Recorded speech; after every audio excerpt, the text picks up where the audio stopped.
ভারতের নির্বাচনে নরেন্দ্র মোদীর জয় হয়েছে, তার দল বিজেপির জয় হয়েছে, কিন্তু জয়গুলো আগের মতো নয়।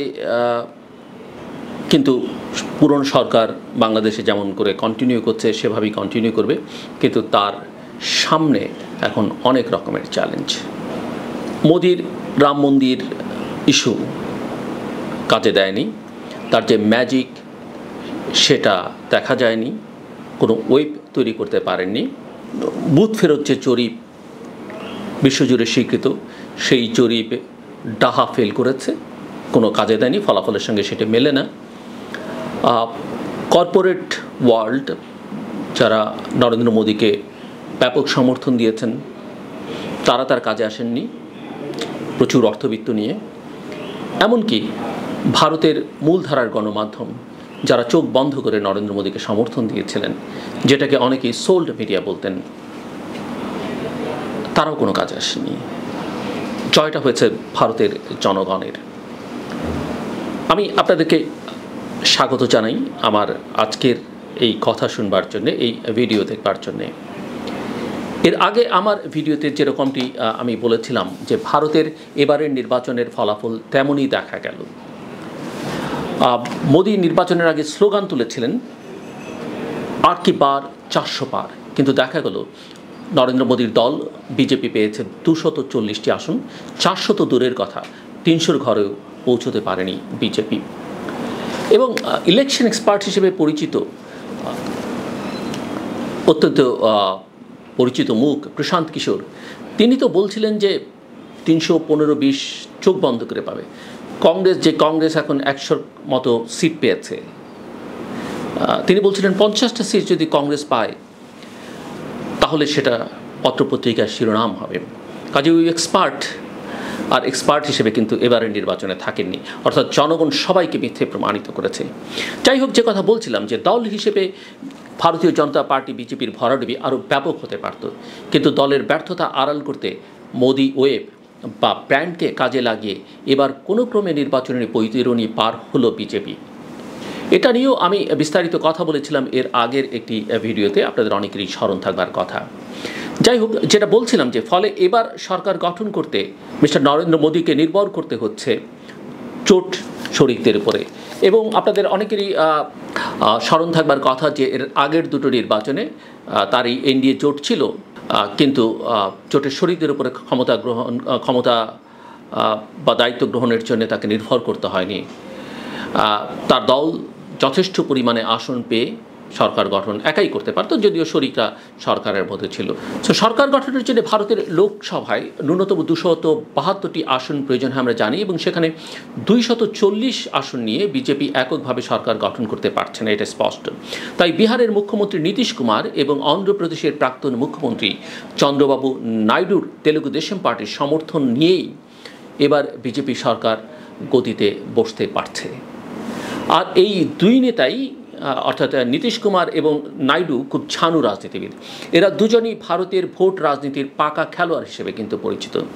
তারা জানেন কিভাবে বিজেপিকে বাগে রাখতে হবে, কিভাবে বাগে আনতে হয়।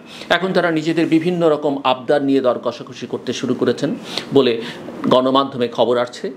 এবার মোদির সংখ্যাগরিষ্ঠতা পাওয়ার স্বপ্ন ভেস্তে গেছে। মমতা ব্যানার্জি যেমন বলছেন যে ঘুরিয়ে দিয়েছে মোদির দম্ভ, আর এটাই সরকার গঠন করতে না পারলেও বিরোধী শিবিরকে চাঙ্গা করে তুলেছে। কিন্তু এখন কথা হচ্ছে যে একক কর্তৃত্ব নিয়ে দেশ চালানো নরেন্দ্র মোদী কি জোটের মঞ্চ নিয়ে, মানে জোটের মন জুগিয়ে ওই মঞ্চে থেকে যৌথ সিদ্ধান্তের ভিত্তিতে দেশ চালাতে পারবেন? ভারতীয় জনতা পার্টি বা বিজেপির অন্যতম সফল নেতা মনে করা হয় অটল বিহারী বাজপেয়ীকে। 1999 সালে অটল বিহারী বাজপেয়ীর সরকার যখন গঠিত হয় তখন এনডিএ জোটে 24টি দল ছিল। সেই সরকারটিকে ছিল 5 বছর। রাজনৈতিক বিশ্লেষকরা মনে করেন যে জোটের মধ্যে সমন্বয় সাধনের ক্ষমতাই বাজপেয়ী সরকারকে 5 বছর ক্ষমতায় টিকিয়ে রেখেছিল। কিন্তু সেই সমন্বয় সাধনের কোনো অভিজ্ঞতা এবং যৌথ অংশীদারিত্বে দেশ পরিচালনার কোনো মানসিকতা বা যৌথ নেতৃত্বের কোনো তৎপরতা মোদির আচরণে এতদিন দেখা যায়নি। তাই এই প্রশ্ন বারবার উঠছে, নরেন্দ্র মোদী তার জোটের অন্য শরিকদের ঘাড়ে ভর করে সরকার গঠন করবার পরেও এই আমলটি হতে যাচ্ছে চরম ব্যর্থতার একটি আমল বিজেপির জন্যে। পরে এটা নিয়ে আরও একটু বিস্তারিত আমি বলবো বা বলবার চেষ্টা করব। এখন কথা হচ্ছে কেন এমনটা বলা হচ্ছে। এমনটা বলবার কিন্তু কিছু যৌক্তিক কারণ আছে। আপনারা লক্ষ্য করে থাকবেন যে গত 10 বছর যখন নরেন্দ্র মোদী সরকার চালিয়েছেন, তখন ক্ষমতা পুরোটাই তার এবং স্বরাষ্ট্রমন্ত্রী অমিত শাহের হাতেই কিন্তু থেকেছে, এবং তিনি বিজেপির সেকেন্ড ম্যান বা মোস্ট পাওয়ারফুল ম্যান নরেন্দ্র মোদীর পরে। অন্য কেউ ক্ষমতার কেন্দ্রে কিন্তু ছিলেন না। কিন্তু এখন জোট সরকার হলে সেখানে অন্যরাও অংশগ্রহণ করবে, বিশেষ করে নীতিশ কুমার এবং চন্দ্রবাবু নাইডু। তাদের কথাও শুনতে হবে, তবেই এই সরকার চলতে পারবে। নইলে যে কোনো সময় যে কোনো কিছু ঘটতে পারে। এরা যদি সরকার থেকে বেরিয়ে যান, সরকারের পতন হতেও কিন্তু সময় লাগবে না, এবং সংখ্যা যদি তারা আরও কিছু দলকে যুক্ত করতে পারেন, আর বিরোধীরা তো আছেই। সো রাজনৈতিক বিশ্লেষকরা যেটা বলছেন যে এর অর্থ হচ্ছে জোট ধর্ম মেনে বাজপেয়ী মডেল যদি গ্রহণ করা হয় তবেই সরকার চালনা সম্ভব হবে।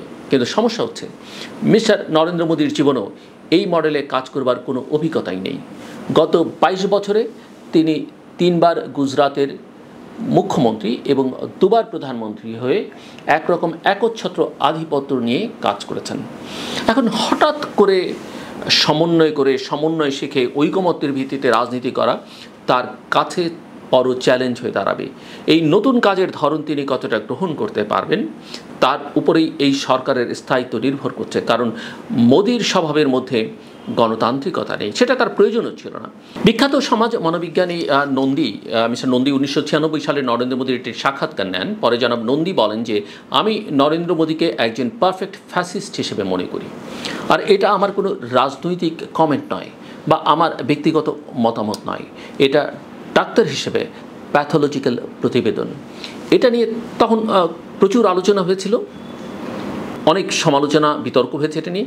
যদিও ফলাফল ঘোষণার আগেই মোদী দেশটির প্রধানমন্ত্রী হিসেবে দায়িত্ব পালনের জন্য প্রস্তুতি নিতে শুরু করেছেন বলে মিডিয়াতে খবর প্রচার হতে দেখা গেছে।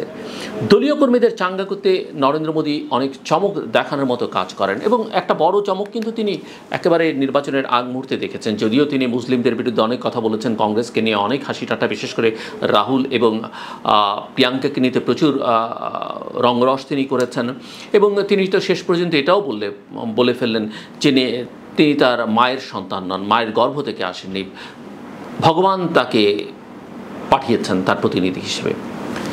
এবং এটাও হয়তো তেমনই একটা আচরণ ছিল যেটা তিনি নিজেকে প্রস্তুত করছিলেন, চাঙ্গা করতে চাইছিলেন।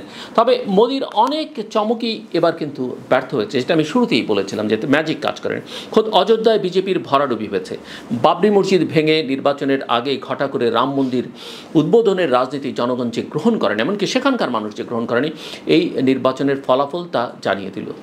বিজেপি দল হিসেবে ভারতের জনগণের কাছে আবেদন হারিয়েছে, সেটা স্পষ্ট। গত 10 বছরে তাদের জনপ্রিয়তা ক্রমেই কমতে দেখা গেছে। বিভিন্ন নির্বাচনের ফলাফলে আমরা সেটা দেখেছি।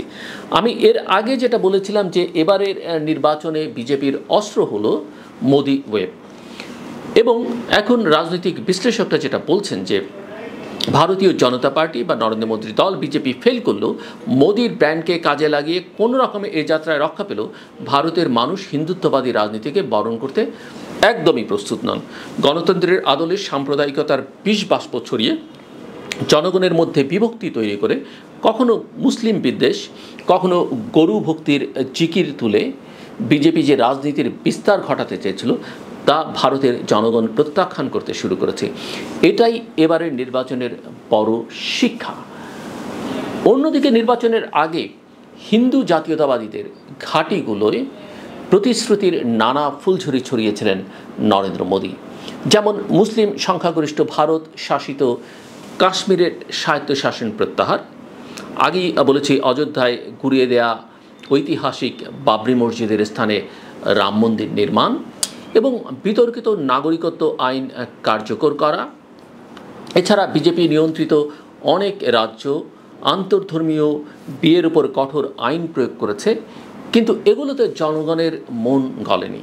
বরং বিশ্লেষকরা বলছেন বিজেপির আসন উল্লেখযোগ্যভাবে কমে যাওয়ার কারণ হচ্ছে বেকারত্ব, দ্রব্যমূল্য বৃদ্ধি, বৈষম্য বেড়ে যাওয়া, সেনাবাহিনীর নিয়োগে বিতর্কিত সংস্কার কর্মসূচি সহ অন্যান্য বিষয়। নরেন্দ্র মোদীর উগ্র এবং বিভক্তিমূলক প্রচারণা, বিশেষ করে মুসলিমদের নিশানা বানানোর বিষয়টি কোনো কোনো অঞ্চলের ভোটারদের একঘরে করে থাকতে পারে। আবার মোদীর উচ্চাকাঙ্ক্ষী প্রচার আপ কি বার 400 পার, মানে এবার 400 পার, তাদের লক্ষ্য ছিল তার জোটের 400 আসনের দখল। এই প্রচারও মোদীর নিরঙ্কুশ সংখ্যাগরিষ্ঠতা পাওয়ার ক্ষেত্রে হিতে বিপরীত হয়ে থাকতে পারে বলে মনে করেন অনেক বিশ্লেষক। কেননা এমন প্রচার ভারতের দরিদ্র জনগোষ্ঠীর মধ্যে এই আশঙ্কা বাড়িয়ে দিয়েছিল যে নিরঙ্কুশ সংখ্যাগরিষ্ঠতা পেলে তাদের নিয়ে সংবিধানে নেতিবাচক পরিবর্তন আনা হতে পারে। একচেটিয়া ক্ষমতা কর্তৃত্ব পেয়ে ভারতের গণতান্ত্রিক সংবিধানের ঐতিহ্য নষ্ট করবার সুযোগ পেয়ে যেত এই হিন্দুত্ববাদী দলটি। সেটা যে হয়নি, এটাই অনেক বড় অর্জন হিসেবে দেখছেন অনেকে। উল্লেখযোগ্য বিষয় হলো মোদীর দল বিজেপি সবচেয়ে বেশি বাধার মুখে পড়েছে ভারতের সর্ববৃহৎ রাজ্য উত্তরপ্রদেশে। রাজ্যের 80টি আসনের মধ্যে মাত্র 33টি পেয়েছে বিজেপি। দেশটির জাতীয় রাজনীতিতে এ রাজ্যের বিশেষ গুরুত্ব রয়েছে। অনেকেরই ধারণা এ রাজ্য যার, দিল্লি তার। মোদীর জনপ্রিয়তা ধরে রাখতে প্রাধান্য দেওয়া হয়েছিল মোদী ব্র্যান্ডকে। দুর্বল বিরোধী দল এবং বন্ধুসুলভ গণমাধ্যম এই ব্র্যান্ডকে প্রতিষ্ঠিত করতে সহায়তা করেছিল, এবং যে কথা আমি শুরুতেই আলোচনায় বলছিলাম। কিন্তু নির্বাচনী ফলাফলে যেটা দেখা যাচ্ছে, মোদী ব্র্যান্ড আগের সেই জৌলুস হারিয়েছে। এক কথায় নরেন্দ্র মোদীকে নিয়ে তার অনেক সমর্থক যেমনটা ধারণা করতেন, প্রকৃতপক্ষে ততটা অজয় নন তিনি। সব মিলিয়ে এই নির্বাচন বিরোধীদের মধ্যে নতুন আশার সঞ্চার করেছে। সব মিলিয়ে আগের সমীকরণ আর ঠিক থাকছে না। নতুন এই চ্যালেঞ্জিং অবস্থায় ভারত কেমন চলে, মোদী কিভাবে সব ম্যানেজ করেন, তা একটু সময় পেলেই দেখতে পারা যাবে। সব কথার শেষ কথা বা এখন প্রশ্ন হচ্ছে, ভারতের নির্বাচনের ফলাফলের দিকে বিপুল আগ্রহ নিয়ে তাকিয়ে থেকে আমাদের বাংলাদেশের কোনো লাভ ক্ষতির বিষয় আছে কি না? নরেন্দ্র মোদী সরকার আগের মতো একক কর্তৃত্ব নিয়ে দেশ শাসন করতে না পারলে তার প্রভাব বিদেশ নীতিতেও পড়তে বাধ্য। সেই ক্ষেত্রে বাংলাদেশ নীতিতে বিজেপির নীতি আর ভারতের রাষ্ট্রীয় নীতির মধ্যে পার্থক্য আসতে পারে। অন্যদিকে এখানে ভারত বিরোধী মনোভাব দিন দিন শক্তিশালী হচ্ছে। এটার প্রভাবেও ভারতের বাংলাদেশ নীতিতে পরিবর্তন আসতে পারে, কেননা বিরোধীদের চাপ থাকে।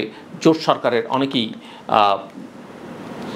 তাদের কথা বলবেন, দেশের কথা বলবেন, এবং ভারতের নিরাপত্তার জন্য বাংলাদেশের স্থিতিশীলতা যেমন দরকার, তেমনি ভারত অনুগত সরকারের প্রতি জনবিক্ষোভ শক্তিশালী রূপ লাভ করলে তা ভারতের জন্য হুমকি তৈরি করতে পারে। ফলে ভারত নীতিতে বাংলাদেশ নিয়ে এখনকার অবস্থানই চূড়ান্ত অবস্থান তা বলবার সুযোগ নেই।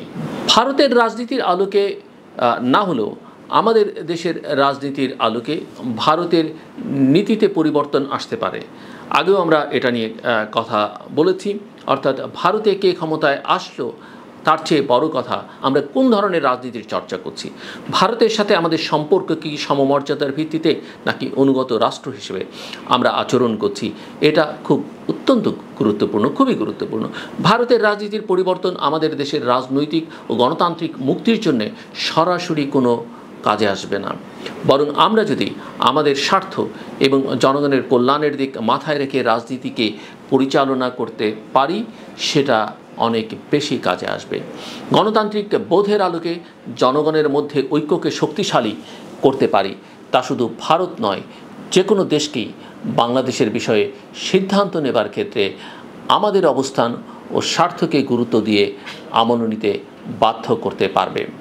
আর রাষ্ট্র হিসেবে এটাই আমরা কামনা করি অন্য দেশের কাছ থেকে। আমার কথা শুনবার জন্যে আপনাদের অসংখ্য ধন্যবাদ। আপনাদের সবার জন্যে শুভ কামনা এবং ভারতের জনগণকে অভিনন্দন, যারা ভীষণ ভীষণ প্রতিকূলতার মধ্যেও ঘুরে দাঁড়িয়েছেন ভারতের গণতন্ত্রকে শক্তিশালী করবার জন্যে, নিজেরা সামনে এসে নিজেদের অবস্থানটাকে জাহির করেছেন। আপনাদের সবার জন্য শুভকামনা।